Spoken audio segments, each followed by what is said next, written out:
আসসালামু আলাইকুম। আজকে আমরা কোথায় যাচ্ছি সেটাই তোমাদের সাথে শেয়ার করব।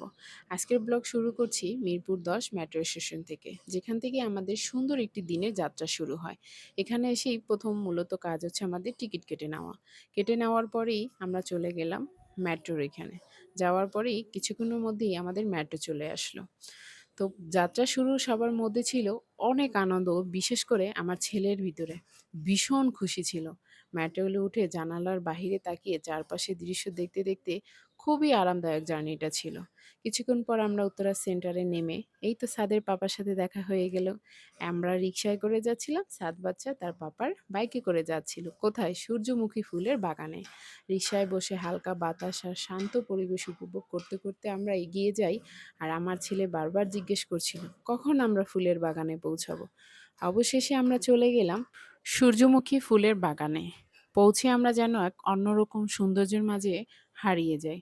চারপাশে অসংখ্য সোনালী সূর্যমুখী, যা পুরো জায়গাটাকে আরো বেশি আকর্ষণীয় করে তুলেছিল। কিন্তু সেখানে আমরা গিয়ে ভাবছিলাম বড়, বড় সূর্যমুখী ফুল গাছ। যেয়ে দেখি সাত বাচার থেকেও ছোট, ছোট। কি আর করার? এই তো আমাদের উপর দিয়ে মেট্রো রেল যাচ্ছে, সেটাকেও একটু ক্যাপচার করে নিলাম। তো এই যে সাত বাচ্চা সেখানে গিয়ে হচ্ছে ছবি তুলছিল, ভিডিও করতেছিল। আমিও দূর থেকে একটু ছবি তুলছিলাম। এই বাগানে যেতে নাকি আবার হচ্ছে ৳৩০ লাগে। যাই হোক, অবশেষে আমরা আমরা চলে যাই একটা ফুড কোর্টে। সেখানে গিয়ে দেখতে পেলাম অনেক দোকান আছে, অনেক খাবার-দাবারের আয়োজন ছিল। তো কি খাবো, কি খাবো ভাবতে, ভাবতে আমরা চলে গেলাম, যেহেতু আমরা বড়রা।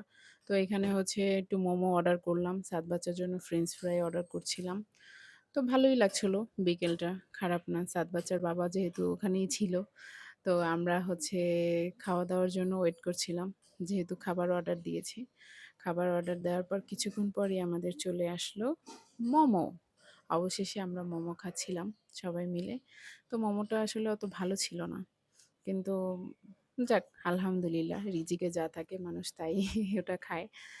তো খাওয়ার পরে হচ্ছে কিছুক্ষণ পর সাত বাচ্চা বাবা দুষ্টামি এইখানে আবার মটকা চাও আছে। তো মটকা চাটাও ট্রাই করে নিলাম।